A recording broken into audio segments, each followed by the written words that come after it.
very important to talk about this ongoing problem or conflict in Mindanao. But first, let's talk about the impact of martial law and the President's move to somehow extend it. How do you think would the people on the ground in Mindanao receive this move to extend martial law? Well, from the ground, people do notice that there's a big difference between martial law in the rest of Mindanao and martial law, say, for example, specifically in Lanao Sur and in Marawi.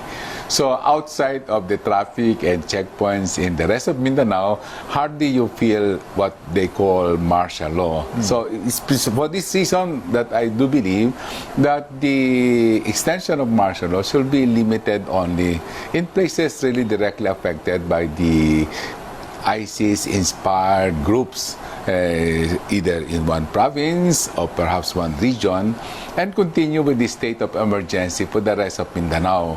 Because actually what is being done in the rest of Mindanao will be simply carrying of IDs and checkpoints, and in other cities you don't even have the curfew. So only limited cities will have curfews. So practically, the ML in the rest of Mindanao is not really ML in that sense. So why call it ML and then it invites oppositions when you can have a simple state of emergency there? Now, this martial law declaration in Mindanao has been there for almost 2 months. Yes. Tomorrow is the expiration. Right. Let's talk about the achievements of the government, the accomplishments under this declaration, and perhaps the unintended consequences. Well, the intention of martial law, as you know, is to quell the rebellion in Marawi, led by the Dawla Islamiyya, also known as the Maute Brothers movement. So it's still there. So if you want to have a direct effect of the Dawla Islamiyya, is there, because Dawla Islamiyya, I believe, is a movement, an idea. So even you quell, say, for example, the uprising in Marawi, it will still be there. A military solution or ML solution will only be responding to immediate, something like that. And that immediate has not been accomplished because the Battle of Marawi continues to rage. At one time, they said 1 week, then 1 month, and then before the second son of the president. But I believe the battle will continue to rage even after the second sona. So in that sense, if you look or if you measure yung effect, direct effect ng ML in order to solve the rebellion is still going on. So if you measure it objectively, nandun pa, no? So in that sense, hindi pa nakwel.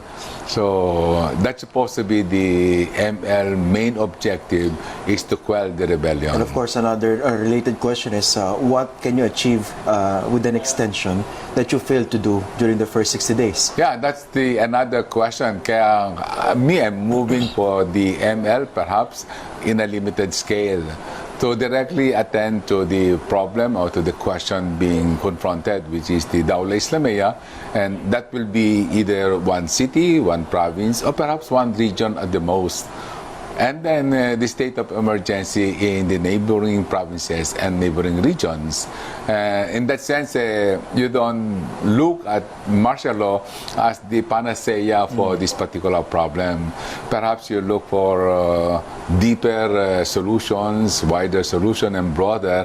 And the military solution is only one aspect of the solution to Dawla Islamiyya, and that is the immediate, because they took over Marawi. So it's an immediate that you reestablish the order and reestablish that is part of the republic. But that has not been accomplished yet. Though they say it's now limited to 4 barangays, but it's still there. No reconstruction is being started. So far, the evacuees are still in their places. They want to go back. And by prolonging of the battle really prolongs also the agony, the suffering, and sometimes even the bitterness, particularly of the displaced. So long as they remain there and they cannot return to their home, they may resort to finger pointing, who is responsible for this, and that is dangerous. And so far, who are they pointing to? Is the antagonist and the protagonist Right. clear to them? Since I'm in the board of Red Cross, and the Red Cross at this Cotabato region managed 4 of these centers, during the interviews, most of the displays now are beginning to point to the military or the cause of the destructions of their houses. I was totally surprised, you know. And then the second that is very surprising to me is that some of them do say that had they allowed the Maute, they can live with the Maute, and their houses and their homes will not be destroyed.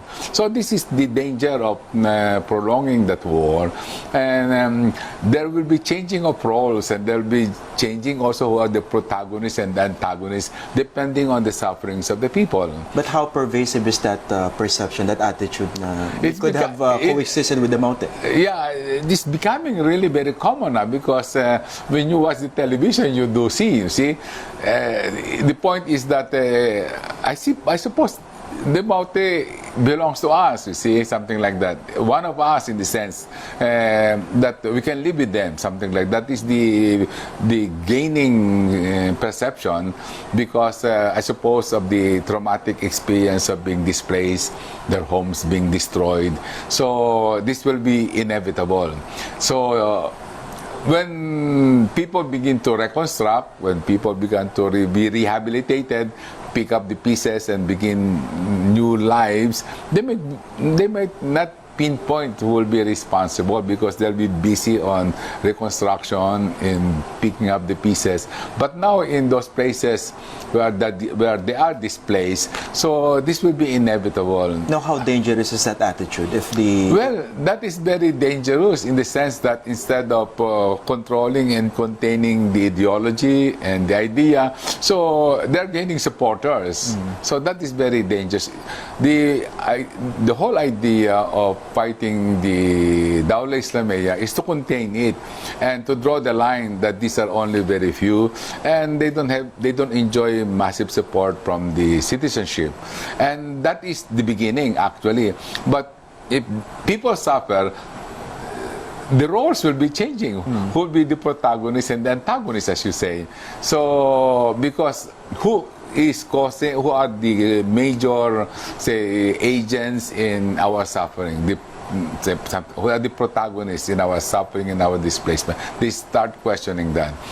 In our miseries. And they tend to look at the direct impact. Yeah, for the example, direct impact. They make direct connections. Yeah, rather than deeper analysis. That will come later on, the deeper analysis. Now is the immediate, what is felt, what is palpable, what they do see.